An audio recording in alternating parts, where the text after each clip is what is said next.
American President Joe Biden made a visit to Saudi Arabia last week. This was his first effort to reorient his policymaking towards the Middle East.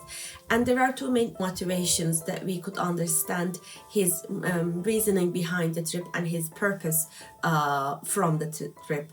First one is, of course, the impact of Ukraine war. Since we have a war in the middle of Europe, the global supply of energy sources is critical for Western countries, and Saudi Arabia is one of the central states they could assure the supply.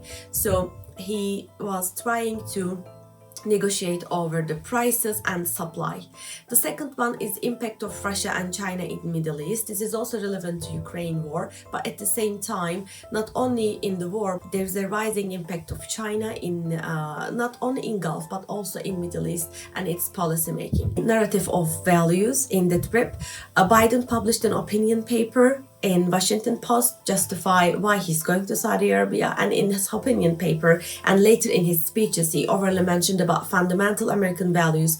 They are based off UN Human Rights Charter, and in the same vein Mohammed bin Salman also talked about noble values, and Prince Faisal, Foreign Minister of Saudi Arabia, also mentioned as an answer to the question how the talk between Biden and Mohammed bin Salman gone through in respect to murder of Jamal Khashoggi, and Prince Faisal said Saudi Arabia is a country having its own values based on Arab and Islam, and they would like to follow everything proper in this respect, and they are proud of their values. So we have a narrative of values out of a sudden, and which are not bringing proper answers for Biden's relationship to Mohammed bin Salman in respect to Jamal Khashoggi.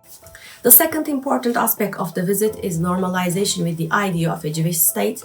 As soon as Biden landed to Israel, Saudi Arabian airspace opened to all international flights, which means any flight from Israel, including Hajj and Umrah flights, can directly go to Saudi Arabia. So we have foundational changes in the Middle East since the Abraham Accords, where we have a diplomatic recognition and legal recognition of the Israeli state, some Arab nations. So here we don't have a diplomatic recognition, and Saudi Arabian policymakers said a bold no to any diplomatic normalization.